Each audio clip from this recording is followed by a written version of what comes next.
I can't remember exactly when, but I've heard two contradictory impressions of historians about Gandhiji. That he stood for non-violence and peace and harmony was the bigger narrative. Yeah. But there's a small little narrative that came about his period prior to that, which is in the years between South Africa and, say, the Rowlatt. So 1914 to 1919, when England was in the First World War.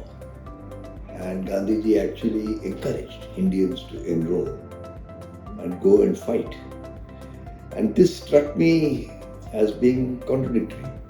On the one hand, you become the apostle of non-violence and the inspiration for the Martin Luther Kings and the Nelson Mandelas several decades later, and then you started your life or this part of your career and life by actually saying, be violent and go and fight and kill, and that too for an alien power.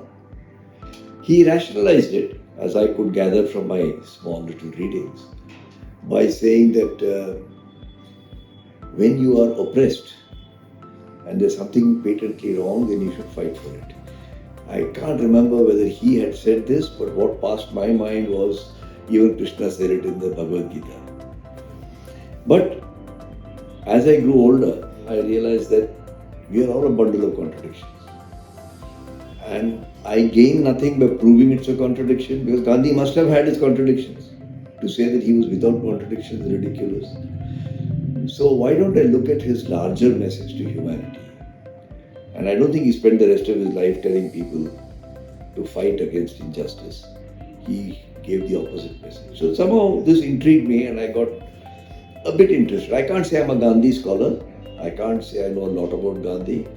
But what I can say is, in my broader interest about humanism and compassion, Gandhi plays a very important role. So does Swami Vivekananda, for that matter.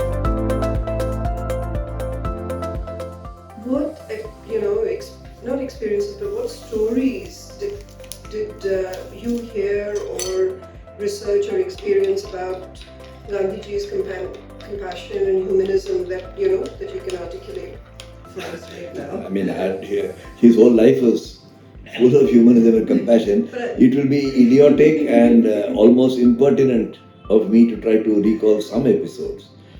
But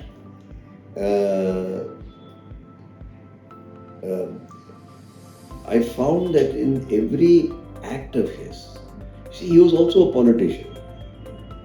Now, I am a Tamil, I am a Brahmin, I am an Iyengar, I am an Indian, I am a citizen of the world. You can be multiple things at the same time. And Gandhiji was exactly that. And I believe that if you look at the history of the 20th century, in the field of politics and public life, Gandhi was, I would say, amongst the greatest Indians. I'm avoiding saying the greatest Indian because then you can get into a debate. So was Rabindranath Tagore. In the area of literature, if you ask me who was the greatest in entrepreneurship, I would say it is Jamshedji Tata. In fact, I'm writing a book on that right now, so that's one. The greatest Indians is very much in my mind. And so you can add many more. Now, a person of the stature who at least qualifies, if not to be in central spot, as one of the 4 or 5 names of 100-year history of this country, one of the most turbulent periods of history, 1900 to 2000, the 20th century. How can you not learn a little bit about it? I have another favorite, which I should admit. And unfortunately, my favorites are out of fashion for young people. But that's all right. That's to do with the generational shift. Is Swami Vivekananda. And although they could never have met, or it is not clear to me whether they met, let's put it that way, I found a lot of resonance in my mind and heart about Swami Vivekananda, who was also full of contradictions, by the way. But he had one message: humanism and compassion. And for that reason, I would say Rabindranath Tagore also. I grew up in Calcutta, so I'm a bit of a Bengali rub-off effect. If I take my central thesis and my current preoccupation as humanism and compassion, all the four greats of the 20th century, in my opinion, Gandhiji, Rabindranath, Vivekananda, and Jamshedji Tata, in their different facets, like the facets of a diamond, they captured it through their actions in their lives. Were they contradictions? Of course there were contradictions. Show me anybody since Adam who didn't have a contradiction. I think it's only through those paradoxes that you learn something new that can emerge, right? So I will hesitate to tell you stories of his compassion and so on. And I ignore the contradictions as saying that's human. That's being human. He's not God. Got it. No, he's not a Vishnu avatar. And Krishna himself is full of contradictions. If you read the Bhagavad Gita, Sri Ram also had contradictions. I may be lynched for this by some people for saying this, but they were human incarnations, so they had contradictions. But you should look at the larger message. And I think where young people, when I say young people, let me say my grandchildren and my children, I would encourage them, and therefore I say young people. As a grandfather, I would like my young children to learn. Is the central message is humanism and compassion.